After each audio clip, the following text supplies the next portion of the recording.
आदरणीय साथीहरू नमस्कार। कथाको चौतारीमा यहाँहरूलाई स्वागत छ। सदाझैँ आज पनि हामी एक नयाँ कथा, एक नयाँ विषयवस्तु लिएर हजुरहरू सामु उपस्थित भएको छौँ। आजको कथा एक हाकिमको बारेमा छ, जुन अफिसमा सबैलाई बिजाउने खालको व्यवहार भएको छन्। त आउनुस् कथा सुरु गरौँ। काठमाडौँको मुटुमा रहेको वेन कर्पोरेट टावर बाहिरबाट जति चम्किलो देखिन्थ्यो, भित्र त्यति नै सडेको थियो।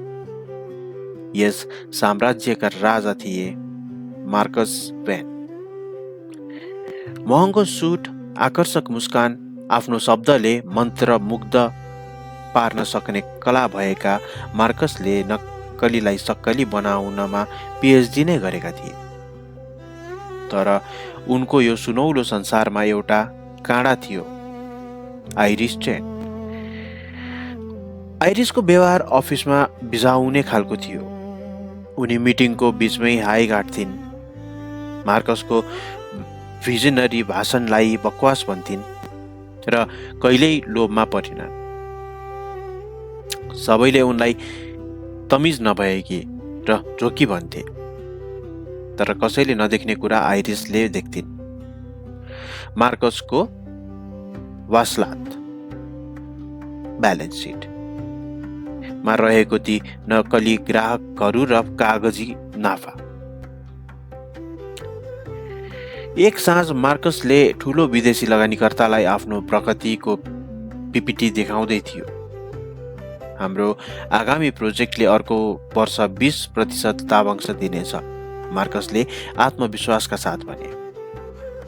पछाडिबाट आइरिसको तीखो स्वर सुनियो। कुन पैसाले?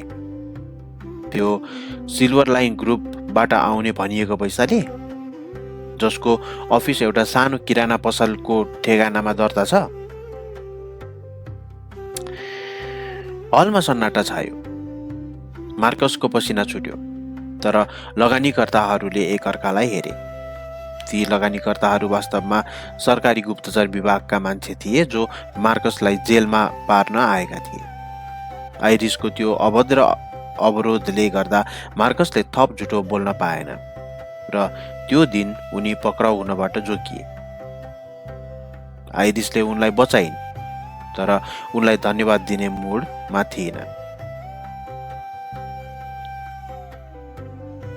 सबैले आइरिसलाई घृणा गर्थे, तर कसैलाई थाहा थिएन कि उनी आफ्नो तलबको आधा हिस्सा अफिसकै ती सरसफाई कर्मचारीको उपचारमा खर्च गर्थिन्, जसलाई मार्कसले बिरामी हुँदा कामबाट निकाल्ने धम्की दिएका थिए। एक रात मार्कसले आइरिसलाई एउटा सानो गल्लीमा ती कर्मचारीको छोरालाई किताब र औषधि दिँदै गरेको देखे। त्यो रुखो अनुहारमा एउटा यस्तो कोमलता थियो जुन मार्कसले करोडौँको मुस्कानमा पनि थिएन। मार्कसले बुझे आइरिस खराब थिएनन्, उनी त केवल सफा थिइन्। मार्कसको सबैभन्दा वफादार र सोझो कर्मचारी थियो आर्यन। आर्यनले सधैँ मार्कसको जुत्ता पालिस गर्थ्यो, तर आइरिसको निडरता देखेर उसमा परिवर्तन आयो। एक दिन जब मार्कसले एउटा म्यानिपुलेटेड, हेरफेर गरिएको रिपोर्ट हस्ताक्षर गर्न आर्यनलाई अराए, आर्यनले फाइल टेबलमा थचारिँदै भन्यो, म आइरिस जस्तै बदतमिज हुन तयार छु, तर यो झुटोमा हस्ताक्षर गर्दिन। मार्कस छाँगाबाट खसी चाहिँ भयो। उनको साम्राज्य बाह्य एजेन्सीले गर्दा होइन, बरु आइरिसले रोपेको सत्य बोल्ने साहसका कारण ढल्दै थियो। एउटा भाइरस जस्तै आइरिसको खराब व्यवहार अब पुरै अफिसको आदर्श बनिसकेको थियो। सङ्घीय अडिट, फेडरल अडिट टोली ढोकामा आइपुग्यो। मार्कसले आइरिसलाई आफ्नो कार्यकक्षमा बोलाए। तिमीले जित्यौ आइरिस, तिम्रो यो विद्रोहले मेरो कम्पनी खायो। मार्कसले हार स्वीकार्दै भने। आइरिसले कुटिल मुस्कानका साथ एउटा फाइल अगाडि सारिन्।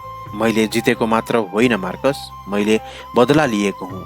मलाई ट्रिनिटी कर्पको याद छ, जसलाई तिमीले 5 वर्ष अगाडि डुबायौ। म त्यहाँको विसल ब्लोअर थिएँ। मलाई यहाँ मेरो व्यवहारले होइन, मेरो एउटा सानो योजनाले पठाएको हो। मार्कस स्तब्ध भए। आइरिसको त्यो असभ्य र झोकी व्यवहार वास्तवमा एउटा ढाल थियो। उनले आफूलाई यति अप्रिय बनाइन् कि मार्कसले उनलाई कहिल्यै गम्भीरतापूर्वक लिएनन् र उनी ढुक्क भएर आइरिसको अगाडि आफ्नो अपराधहरू गरिरहे। सत्य कहिलेकाहीँ नमिठो स्वरमा बोल्नुपर्छ, आइरिसले भनिन्, ताकि मान्छेको कान मात्र होइन, आत्मा पनि झस्कियोस्। जब प्रहरीले मार्कसलाई हतकडी लगाउँदै थियो, आइरिसले आफ्नो झोला उठाइन्। उनी अब खराब कर्मचारी थिएनन्, उनी त त्यो भग्नावशेषबाट उब्जेको एकमात्र जीवित सत्य थिएनन्। धन्यवाद।